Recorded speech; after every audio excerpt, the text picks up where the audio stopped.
Shrimat Namane Namaste Sarasati Devi Gauravani Pachalini Nivasesha Sunyavadi Pashtatara Satanane Jai Sri Krishna Chaitanya Prabhu Nityananda Shri Advaita Gadadhar Shivasati Gaura Bhaktivinoda Hare Krishna Krishna Krishna Hare Hare Hare Ram Ram Ram Hare Hare. Okay, welcome everyone. We have six participants to begin with. It's very nice. Thank you for joining us. And we're excitedly moving into the sixth chapter of the Brihat Bhagavatamrita. The title of the chapter is Priyatama. Very dear. So we're going a little bit further. Now, if you remember rightly, we're hearing about Uddhava, and also interestingly we heard about how Krishna within Dwarka, he's not risen from sleep. There's something wrong. He seems very and everyone's very concerned about what is happening to Krishna. And so we're hearing about that. We're going to hear about that. And in essence, Krishna is feeling great separation from Vrindavan. So in this way, now we're being introduced to Raj Bhakti. So let's pick it up from there, text 19 to 21. I think you can see it now, yeah? Yeah. Yeah? Okay, let's have some hands up for reading. Raise the hand. Oh, let Monica, you read first. Okay, go ahead. Mother Monica, you can. Text 19 to 21. Sorry. Okay. Sri Parikshit said, impelled by great respect for Narada, Uddhava suddenly stood up, held Narada's feet, and embraced them. Aware of what Narada was thinking, Uddhava remembered many devotees who had received the Lord's special favor. As Uddhava meditated on those devotees, their love for the Lord and the wealth of their loving ecstasies, he felt great distress, thinking himself fallen, and cried helplessly. Only with some effort was he able to regain his composure.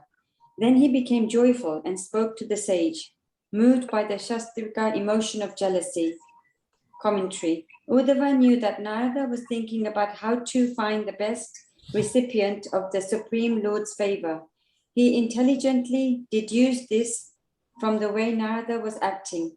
This logical conclusion led Uddhava to remember many famous Vaishnava of the past who had enjoyed the Lord's favor.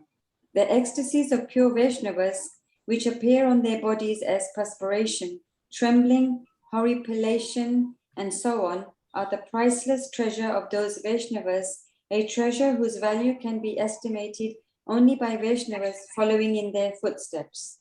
As Uddhava meditated on the great fortune of Krishna's devotees, he felt undeserving.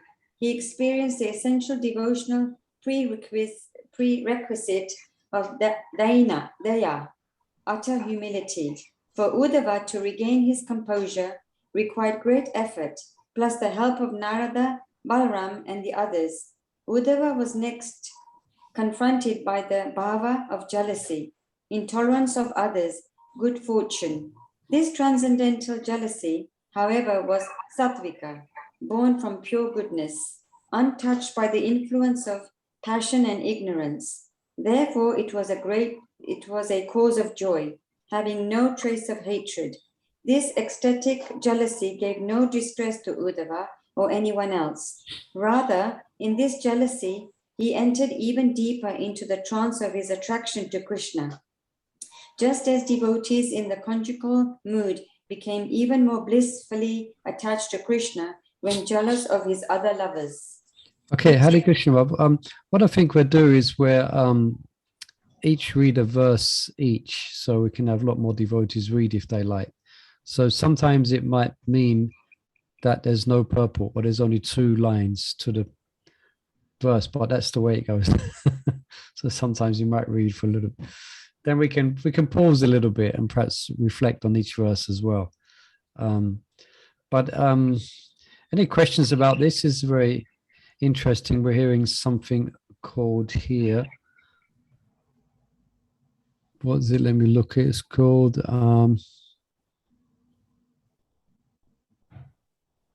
jealousy. the emotion of jealousy, sattvika. Also envy. Anyone know the difference between envy and jealousy? I don't, that's why I'm asking. I did hear in one of the classes in Vrindavan, I don't know which one is which, a jealous person wants to have something that you've got, but better than that. Right. So I've got a three-wheeler and they probably want a two-wheeler. That's the competition. That is jealous. Jealous. The envy is you're just envious and you're just feeling that they don't deserve it. I'm not very sure, but I think this is. Yeah, that sounds, yeah. It's more vindictive, you could say. Yes. Envy is means you wish bad upon the person who has more than what you have. Yeah. Whether it's wealth or beauty or whatever it is. You're thinking them ill. Yeah. So, and this has been described as jealousy.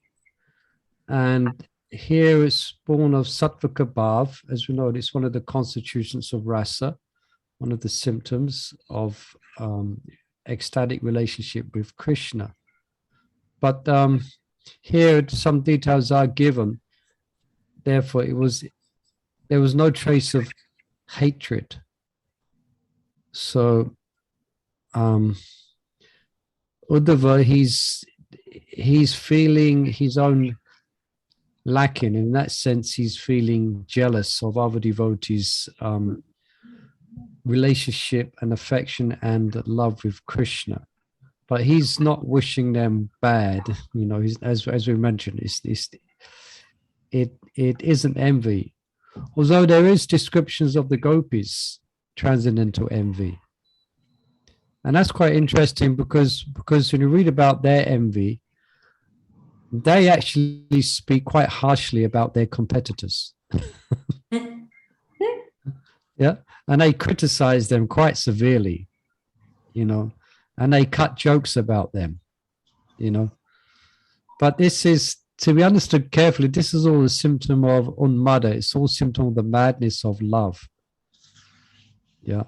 So the gopis, these are not material emotions, but from the uneducated point of view, someone, it may seem like it, like when the gopis, they deride, for instance, Radharani's camp, they may deride Chandravali and Padma, as Padma is Chandravali's assistant. So they will speak very harsh words, about what they think of them and actually deride them.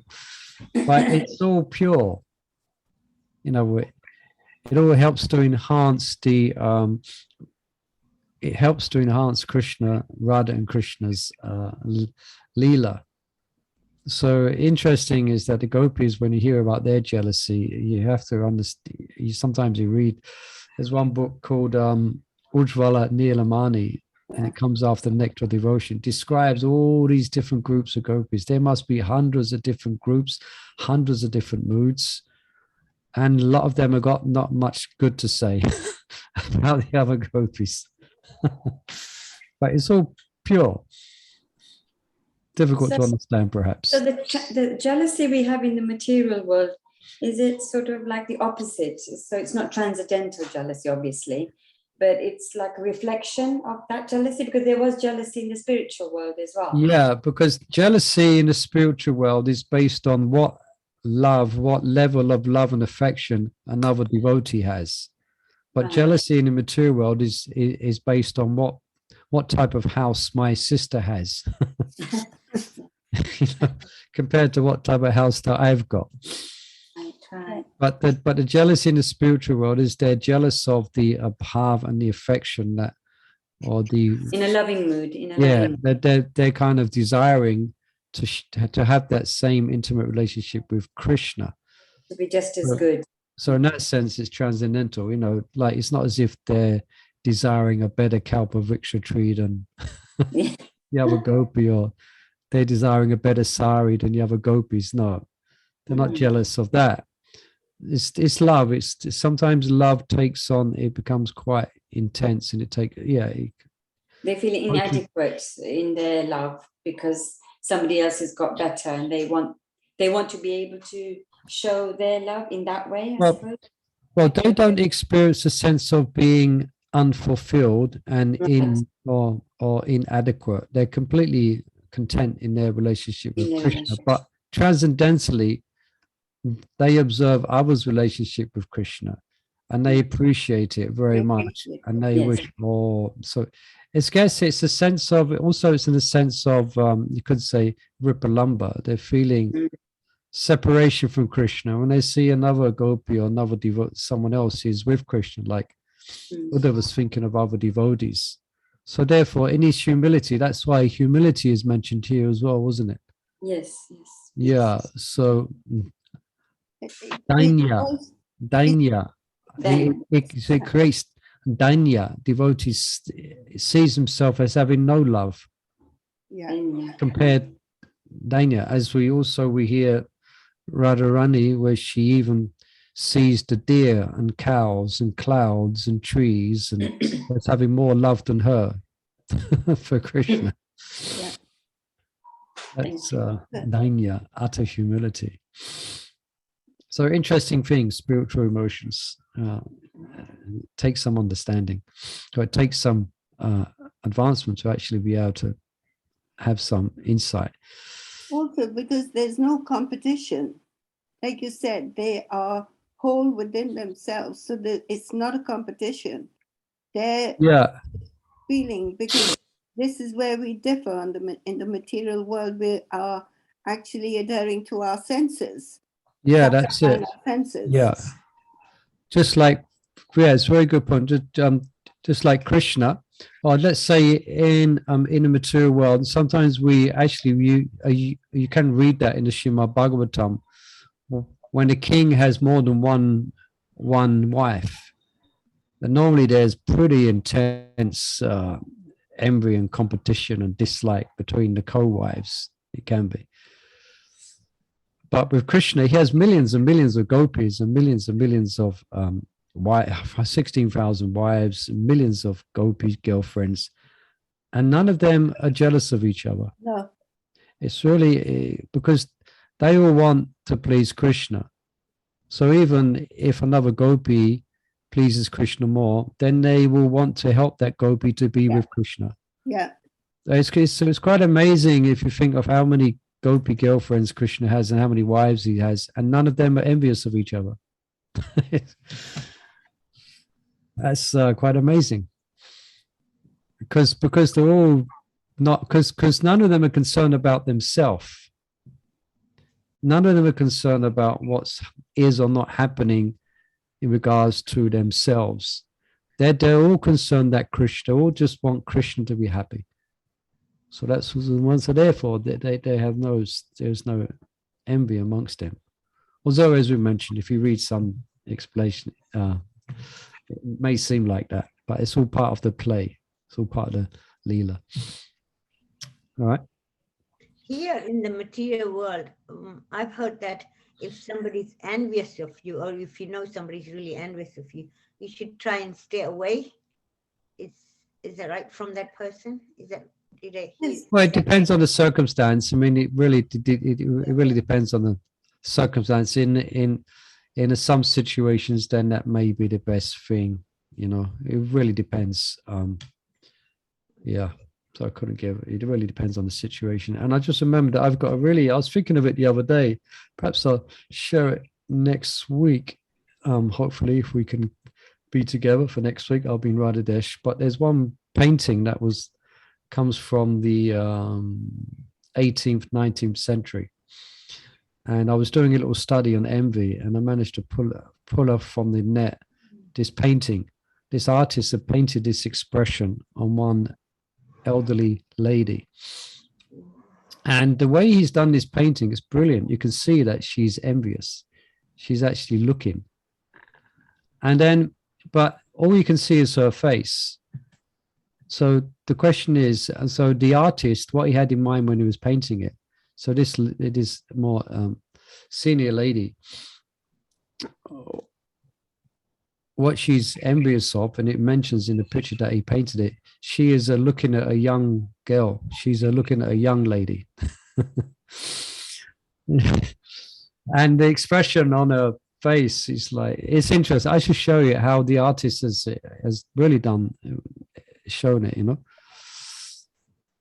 So I mean, I'm not saying this because you're ladies here. Please don't get me wrong. I'm just saying it's, anyway, bit of a side point there. I wanted to share that picture to illustrate the point. Okay, so let's have someone else reading. One more little question. Yes, please. Yeah. So to get rid of envy, like if you see somebody cooking nicely, dressing nicely, giving class nicely, you should try and say nice things, you know, appreciate it. Yeah. Yeah. That's it. That's a good point. And it actually works like magic, actually. It actually works like magic. If you can actually overcome your envious attitude and actually heartfelt praise that devotee, it disappears. It's almost magical, you know. Also, Prabhu, if we can't bring ourselves to say anything nice, if we just think for a second and just say, that's for the pleasure of Radha Landaneshwara. Yeah. That should calm you down, because we are all there serving their lordships. We're not there in competition, who cooks better, who does better. Yeah, It's for their pleasure. Yeah, so we should find... As you dress Radha Landaneshwara, I'm sure sometimes they actually guide you that they want to be different today. I'm just because I serve the two blue-eyed boys there. Yeah, I can now understand when you'll talk about dressing that, and also coming back to the point, I think if we just think for a second, it's nothing to do with me. If they did well today, it was for the pleasure of Radha Landaneshwara, and Radharani being the chief, she's there. She just wants everything perfect for him. Yeah, very good point. So we should find happiness in other person's devotional excellencies. Yeah. So in other words, we're practicing to be in the spiritual world, and we have to start practicing now. We have to start developing the subtle body, the mind and intelligence and the thinking of a pure soul in the spiritual world. And that's what we have to make an effort to do that, you know, and that's what we're doing. That's what we should be doing, you know, developing a spiritual or a pure mentality, you know. And if we don't have it, and so that's why it's good to read about those who are pure, you know. It's good to read about the residents of Vrindavan and the elevated devotees, because they're pure. So then you hear about that, and then you know what, because like we don't even know what pure probably because we might not be able to know fully what it is. But if we read about the loving exchanges between the residents of the spiritual world, then we can know. And as Mother Savannah Radhika is explaining, that's what she's saying is the mentality in the spiritual world, you know. So, you know, well, we're trying to be, you know, we're conditioned souls. So, but this is the good point, in that this is like the sadhana. This is called anartha nivritti. That means you identify envy, and then you do something to counteract it. Then that anartha will be nivritti. It will go. Yeah. So the first thing we come to terms with our conditioned nature, and then we apply the medicine. All right. Mother Chandra, would you like to read the next verse? Oh, which one are we reading next? There it's 23. 22, 23, right? Yeah, 22, 23, yeah. Okay. Shriman Uddhava said, Almighty One, knower of everything, most truthful speaker, greatest of sages, you are the master who teaches the means and the end of bhakti, devotional service to the Supreme Lord. All you just said about me and more is self-evident to me. I knew it was true before you said it, and so did others. Commentary. O knower of everything, hints that Narad is aware of who indeed are Krishna's most favored devotees, led by the divine Shrimati Radharani. In Uddhava's judgment, Narad is the best of eloquent speakers like Yudhishthir, and the best of eminent sages like Vyasdev. Of all who attempts to glorify the Supreme Lord and his devotees, Narad is the most competent. Uddhav therefore feels obliged to accept anything Narad says as true, even something awkward to hear, like praise of him. Uddhava acknowledges Narad as his Prabhu or spiritual master. Okay. Any comments or questions? Or let's have a look at this. Or any reflections? Yeah, this is the ecstasy of Uddhava we're hearing about now. All right. Let's someone else like to read? Mother Lavangalataka, I can see your hand there. Text 24. Yeah, thanks.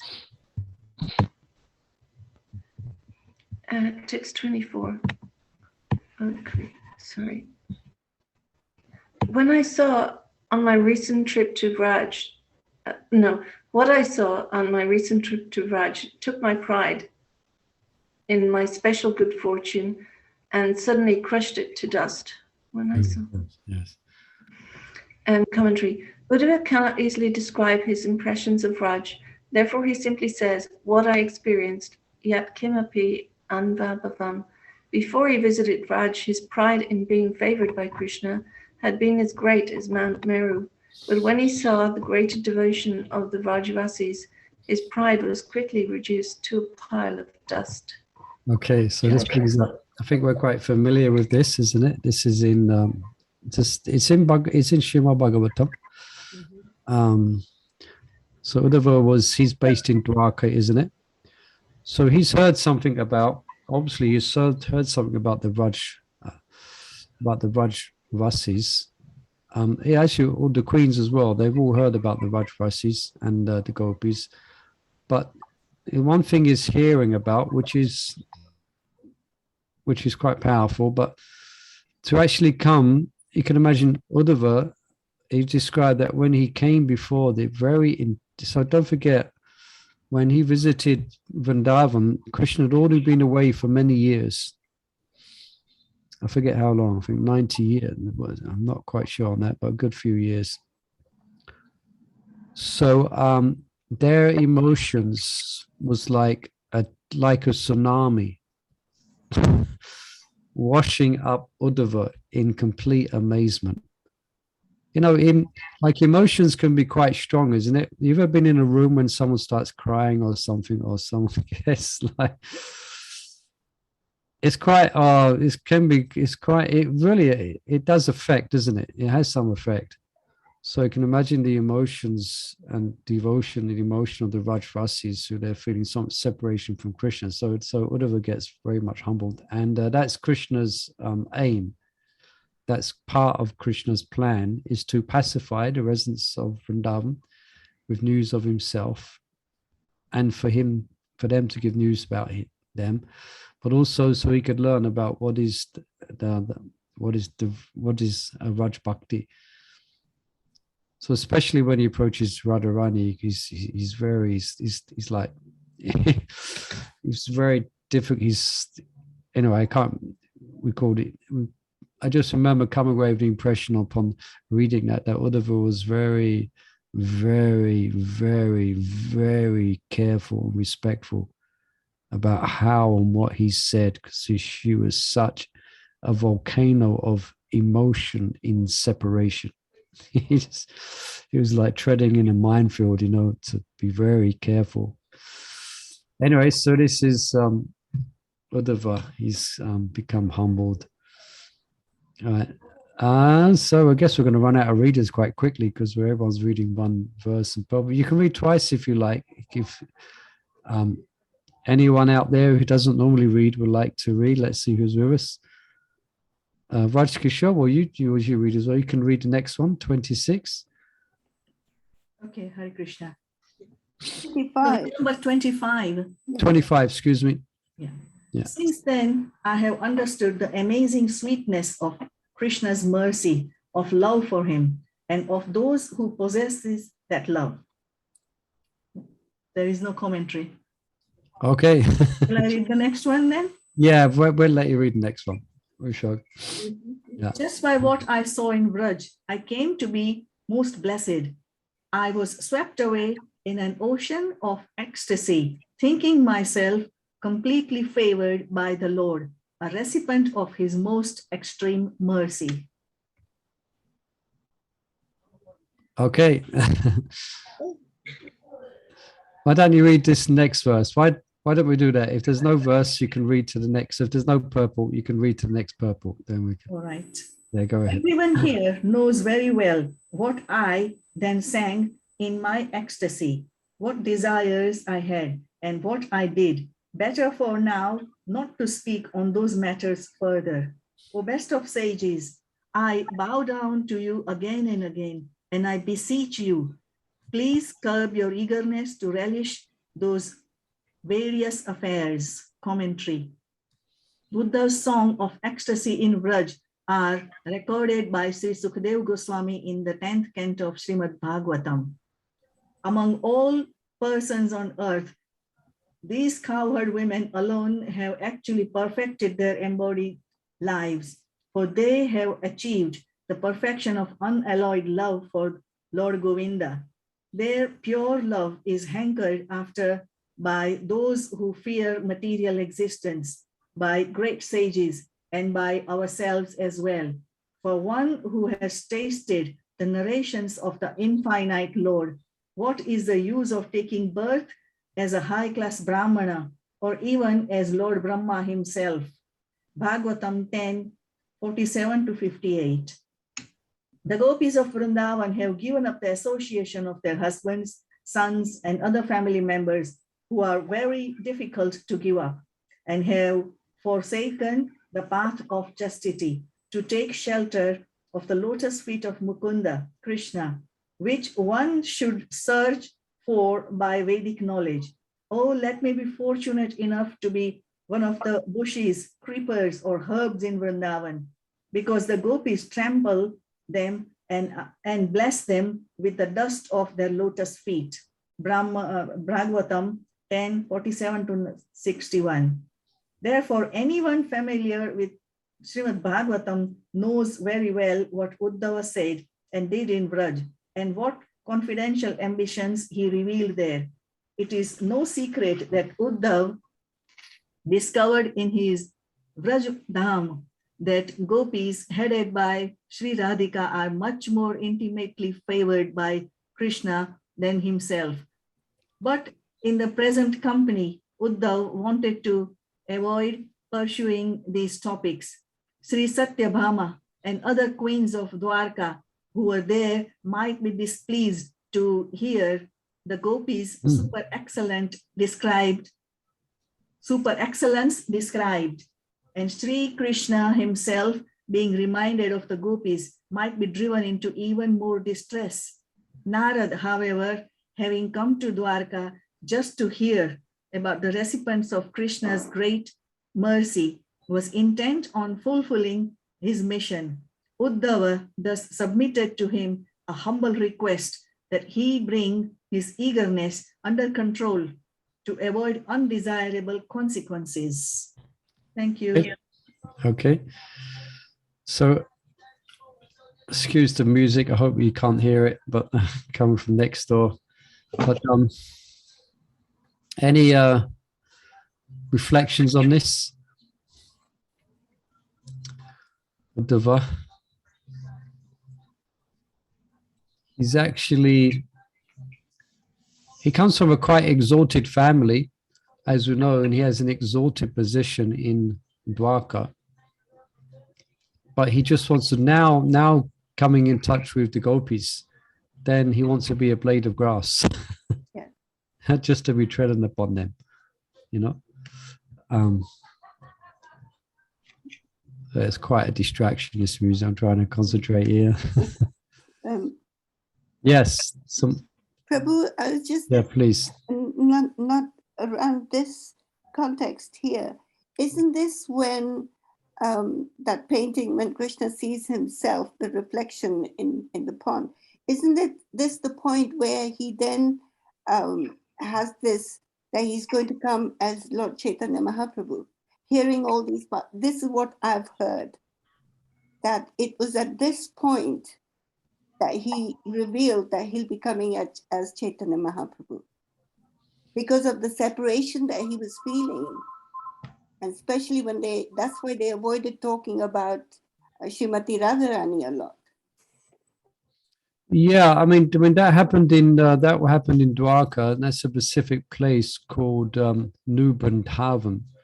But this conversation is taking in Dwarka. Yeah, this conversation is taken in Dwarka. Yeah.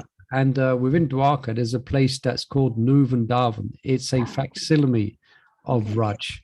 Okay. It was built to pacify Krishna's feelings of anguish and separation from his pastoral home. Yeah. But Krishna, interestingly, didn't often go there because it would just increase, you could say, transcendently remind him and then cause distress. So that's what's being here.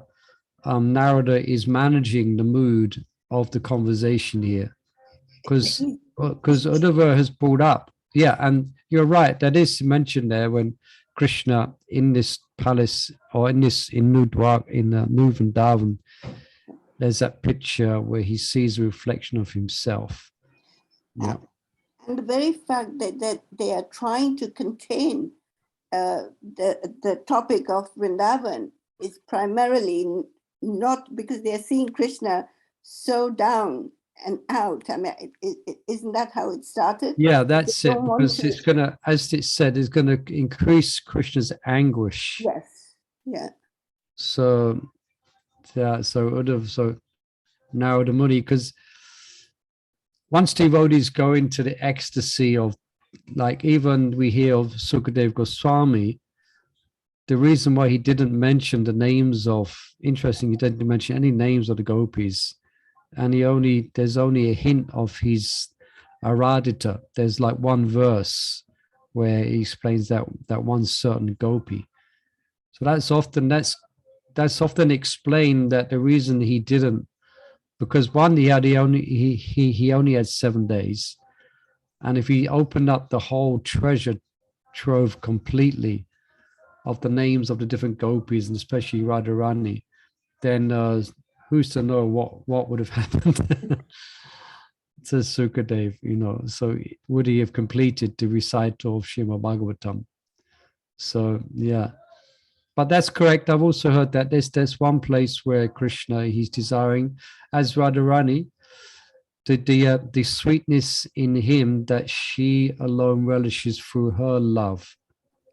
And it also, that's the reason, one of the reasons why Lord Chaitanya comes to taste what she feels when she feels his love and the sweetness that she experienced, that her love, because the more you love the love that she has, then she's able to relish the sweetness of Krishna to the greatest degree. So that causes a divine curiosity in the divine. So therefore, Krishna appears, one of the reasons he appears as Gauranga. But even at that, according to what I've heard, even at that point, Narad Muni was there, and it was in the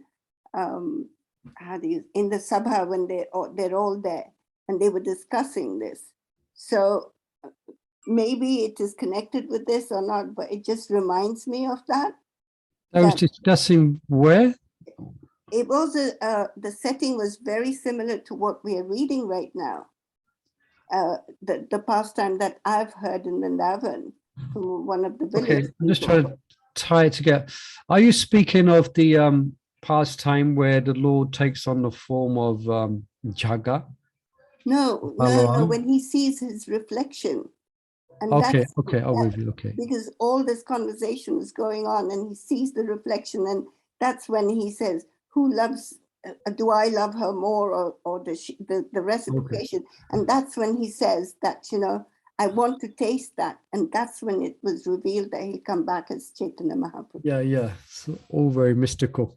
Yes. Yeah, so that was 5,000 years ago. So then Krishna appeared over 500 years ago to relish that. Yeah. So thank you for that, Mother. Thank you for that. Very nice. All right. Should you read, and let's see. Perhaps I'll have let's see if anyone who's not read, you like to read. Perhaps some of you probably can't read. I know that some of you might be on the bus, I think, or might be otherwise difficult. But let me read then. The next one is text 28. I'll be speaking a bit louder to drown out the sound from next door. Okay, text 28. Shri Prakshuravacha Tadvakya Tatvam Viknaya Rohini Shashvama Pravit Chira Gokula Vashena Tatratya Jana Sammata. Shri Parikshit said, because Rohini had long lived in Gokula, its residents held her in high regard. She knew the inner meaning of Uddhava's words, so with tears in her eyes, she decided to speak. Despite the precautions taken by Uddhava, there was no way to stop Krishna's intimate devotees from unintentionally turning their conversation towards the pure devotion of Vraj. That the people of Nanda Vraja had exclusive possession of Krishna's mercy was an essential truth, too irresistibly attractive to be kept covered. All right, so now it's coming out. It's coming out. They cannot resist it. So Rohini, I always get this mixed up. Rohini is the mother of Balaram. Is that correct? Please excuse my ignorance. Yeah. Okay. Yes. And as we know, that she was there in Vraj. She was there as a close, intimate friend of Mother Yasoda, cooking for Krishna, etc., and very much in tune with the mood of Vrindavan. So she's in Dwarka now. So now now she's hearing about this hint of the Vraj Bhakti. So she's now becoming quite ecstatic. So let's, someone else like to read? You can ecstatically, spontaneously read, anyone. Even if you read before, you can read again. Yeah, I'll read. Go ahead, Mother. Go ahead. I'm reading text 29 to 30. Yes. Okay. Shri Rohini said, alas, dear servant of Sri Hari, the residents of Vraj have by evil fate been all but slain. They have lost the last trace of good fortune and are drowning in an ocean of gloom. There they suffer, poisoned and scorched in the flames of an underwater fire. So please do not destroy my moment of happiness by reminding me of them. Commentary. Only a person who is dear to Shri Krishna and has received his favor should be considered fortunate. The Vrajvasis feel most unfortunate because they view themselves as totally neglected by Krishna. The pain of being deprived of Krishna's attention and personal company is like the inextinguishable Vadava fire, which is said to burn within the ocean. Absence from Krishna brings the Vrajvasis' love for him to a fever pitch, which feels to them like the agony of being poisoned. Living in Dwarka, Rohini has been able to forget to some extent the misery of the Vrajvasis, but now Uddhava is stirring her memories. When Uddhava mentioned the songs of ecstasy sang in Vraj, he was alluding in particular to the suffering of the gopis. But since Rohini is affectionate toward all Vrajvasis, here she has used the generic masculine pronoun tan, them. In the next two verses, she will express her special concern for Mother Yashoda. Yeah, Mother Yasoda. Okay, so there are some descriptions actually in my Guru Maharaj's book. There's one book called Krishna Sangati, which is about, actually, interestingly, Krishna's often returning to Vraj from Dwarka. In the Bhagavatam, it's not mentioned. There is a hint of that. There's one verse that the wives speak of Krishna in the Dwarka, and they describe about them, Krishna going elsewhere on his mission of establishing religious principles and dharma, and how they cursed the rising sun, because then Krishna will depart from their embrace, you know. And they also speak of when Krishna goes to Vrindavan, then they feel great separation. So that's like a seed which the acharyas then comment upon and reveal that Krishna did actually go back many times to Vraj. But the state of the Rajrasis was such that it was, whether Krishna was present or not present, there was always in a, how can I say, there was, even when Krishna was present before them, they actually thought they was dreaming. They actually didn't think it was real when he would come back. There'd been such a difficult to describe, such a state of ecstatic, mental, spiritual, intense feelings of Vipalamba that, as described here, that will be more or less mad, but not mad in the material sense. Whereas this verse is quite here, like Rohini is painting quite a graphic picture of a Vrindavan. It's as if, actually, there's descriptions that is as if all the residents have become haunted by ghosts. You know, as if they become haunted by ghosts. They were so crazed in their separation from Krishna. Anyway, quite a subject. I've heard of this pastime in Vrindavan, that he does come back. Exactly what you just said. It was beyond them to think that he's actually here, and they, There's a beautiful description where, because the first persons to see him is the cowherd boys, because they're out in the pastures. So Krishna, his chariot, and he dresses in his Rajrashi clothes, you know, and he arrives, and it's described also that the Shubal, they come, they say Krishna, and there's a nice picture in Krishna Samgati, and his eyes are wide, he can't believe it's Krishna, and Krishna has to convince him that it's him who has come back. And then it's nicely described that even the trees, they will uproot and come. And how that happens, I don't know. All the trees uproot, or they all start moving towards Krishna as well, and all the cows.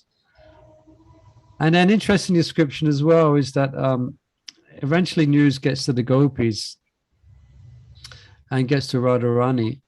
And of course, she's been preparing for Krishna coming back like every day. They make garlands, you know, preparing for Krishna's return. And when then Krishna does return, even though he's been away for a long, long time, as soon as she's with Krishna again, she forgets all her distress, completely evaporates, and she becomes completely completely as she was before. You know, and then after some time, Krishna disappears again. then they wonder if Krishna ever came. Did he come? Was he here again, or was that a dream? And this way, they lose touch of what is dream and what is reality. You know, Hare Krishna. And if you want to read more about this subject, then Krishna Sangati is one book you might read. Sorry, Prabhu. Yes. Just to let you know, the Queen has passed. Oh, wow. Oh, really? I was just going to say that. I just My daughter just called. the Queen passed away this afternoon peacefully. Well, let's have a minute of thought for this Queen. Been there for her whole life. She's one of the one of the last pious persons. Yes. Yes. it's all downhill from here with regards Yeah. to your family. Yeah. I was just going to say, and Mataji said it, I just got text saying, breaking news, the Queen passed away at 96. Yeah. Wow. Interesting. I saw She a was- picture of her yesterday and I thought, wow, she's really old. And she had a whole lifetime of duty. Yes. Yeah. She never deviated from her duty as a queen. Really, really good character. I mean, amazing human being. Yeah, yeah. Mother Vishaka wrote a nice article about her, and I think the Queen read it as well, and she appreciated it. Where she's, you know, a lot of her role, a lot of her family members have kind of shrugged their responsibility. Yes. Anyway, Hare Yeah. Krishna. Sure, it's gonna. End of an era. Anyway, Murli Prabhu, can you imagine if she would have given all her life to Krishna, what would have happened to her? She should come back to Godhead. Go back to Godhead. Can That's you for imagine? sure. Yeah. Yeah. Amazing. She read the Bhagavad Gita, or she got the Bhagavad Gita, and I can't remember who or the context, but I remember she was saying, if only one could lead one's life according to what's written here, then wow. yeah. So she had appreciation for Bhagavad Gita. Yeah. Yeah. Did she ever have prasadam?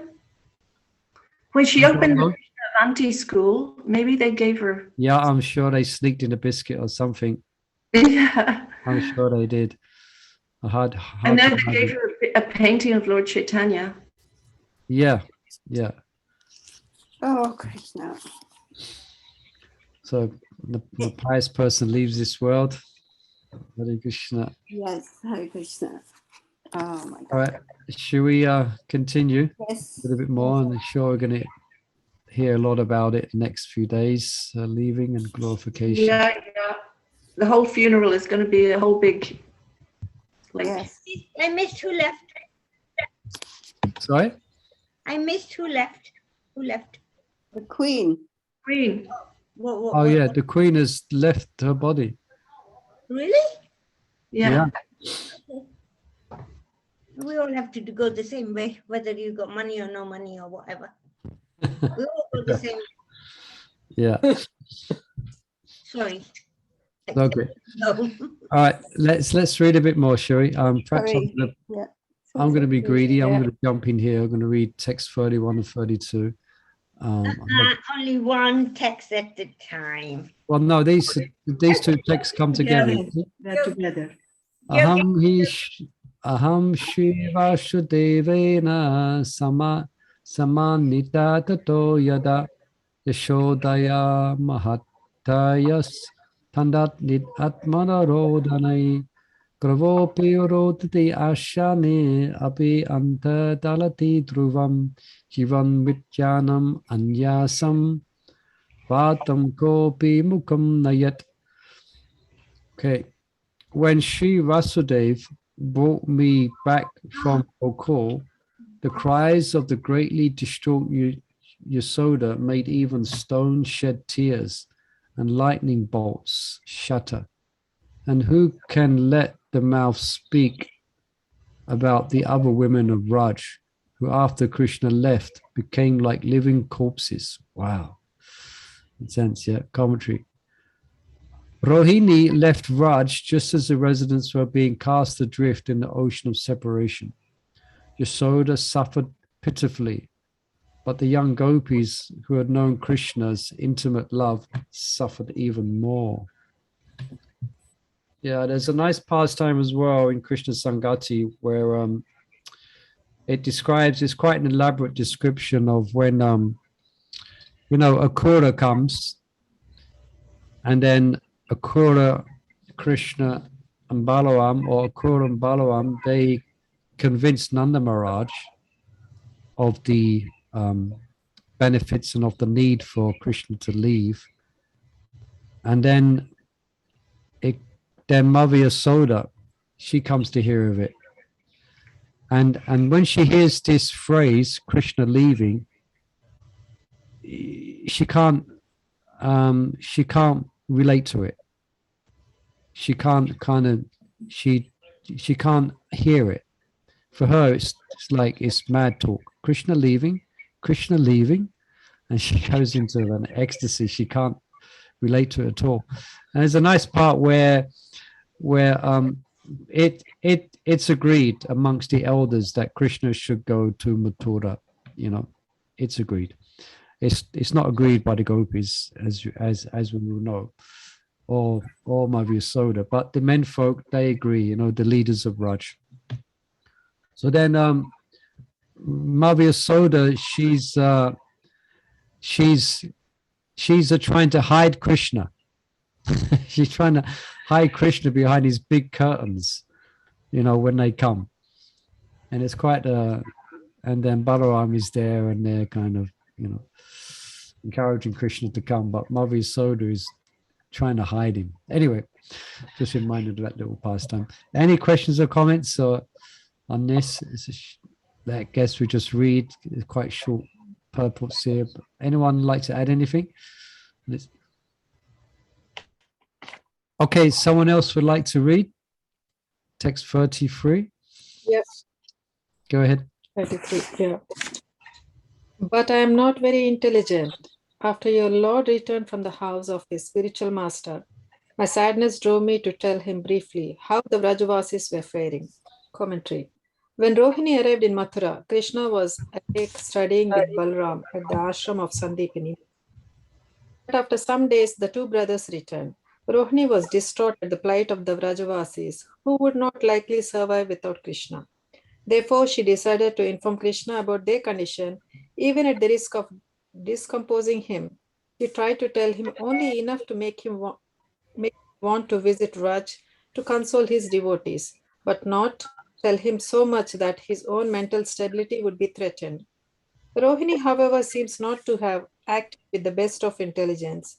Revealing one's mind generally relieves anxiety, but one should take care to reveal one's mind under favorable circumstances to avoid disturbing others.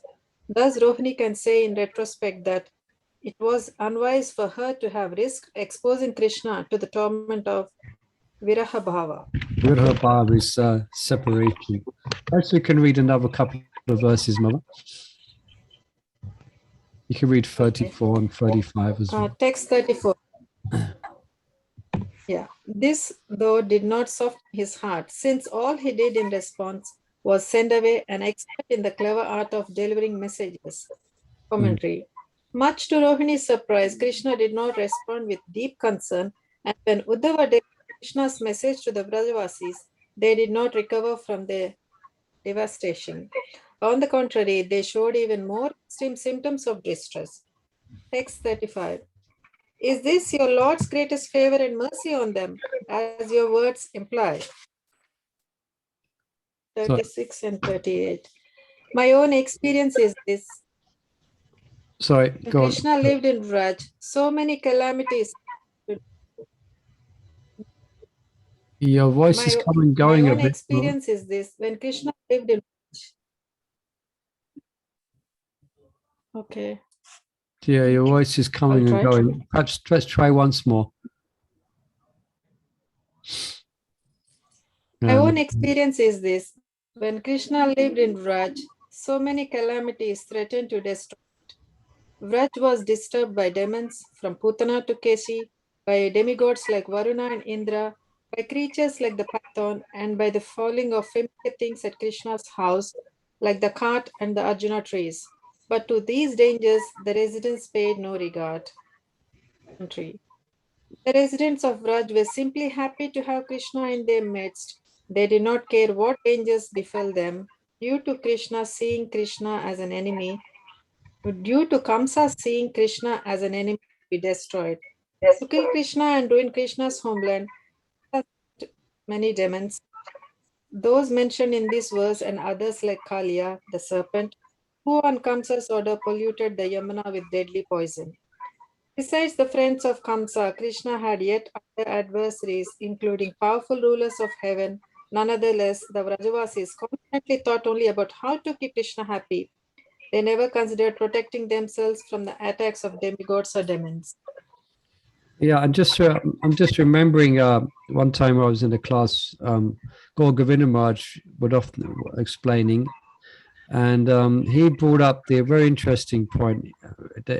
Uddhava, normally when someone leaves, or when someone leaves the world, or if someone's in anxiety, then you're going to preach to them, isn't it? You're going to try to alleviate their crying. For instance, at some time it might be appropriate for someone who's suffering the loss of someone very dear, in an appropriate and sensitive way, you're going to explain that, the soul's eternal, and they haven't died, and so therefore you're trying to help them to come to terms with it and try to lessen their grief and also lessen their tears. But then I remember Gaur Govinda Maharaj was then making this point, but Uddhava was bewildered, because you're supposed to cry for Krishna. So there's nothing, he was bewildered. He couldn't speak to them as he would other people to try and stop them crying and feeling for Krishna. No, because you're supposed to cry for Krishna. They know that's actually perfection. So the gopis were crying about Krishna being separate, but he had nothing to say. He couldn't actually explain to them principles of detachment, Sankhya, we're not the body, nothing like that. There's nothing. So in the end, as he said, he was very much humbled in their association. But Maharaj described it in a very dramatic way. You're supposed to cry for Krishna. This is perfection. You can't tell the gopis to stop crying because they're crying for Krishna. And he said, they cry more for Krishna. And he went into a great kind of ecstasy, cry more for Krishna. Anyway, let's perhaps read one more verse and then we'll stop for today. Anyone? Kumari Priya is there. She wants to read. Yeah, go ahead, Mother. Yeah, I can't see the hands, so at the moment I haven't got. Kumari Priya, are you there? Yeah, Hare Krishna. Hare Krishna, Mother. Please go ahead, read the last verse in purple. Oh. Text 39, is it? Just disappeared. Yeah, something's happening on my computer. Go ahead, yeah. As if entranced in each event, they wanted only to assure Krishna's welfare. They never thought about themselves. Sorry, yeah. It was Krishna who entranced the residence of Vraj. Acting through his yogamaya potency, he diverted. It's gone again. Yeah, quick. Read it before it disappears. Wait, He diverted them from paying attention to their own safety. At the same time, he completely protected them. Vaishnavas are supposed to cultivate the understanding that Krishna will protect them from all dangers. Vishvaso, yeah. The Vrajavasis, however, manifested the perfection of this surrender spontaneously without having to practice it. Yeah. Okay. Thank you. So it's interesting. The reason why my computer is doing this is because it's overloaded and it's not able to handle everything I've got on it. But due to your kind donation, everyone, I'd like to thank everyone again for that kind donation you gave me. I've been able to buy a new upgraded computer, which means I won't have these same issues. Okay. So thank you, everyone. So any last points on this? We're really going deep now into the mood of Ripalamba and separation from Krishna and Vrindavan. So it's going to continue in this mood, glorifying the Vrajavasis. All right, let's stop sharing before the screen disappears. Okay, thank you, everyone. And thank you for joining us for today's Brihat Bhagavatam. I just want to give you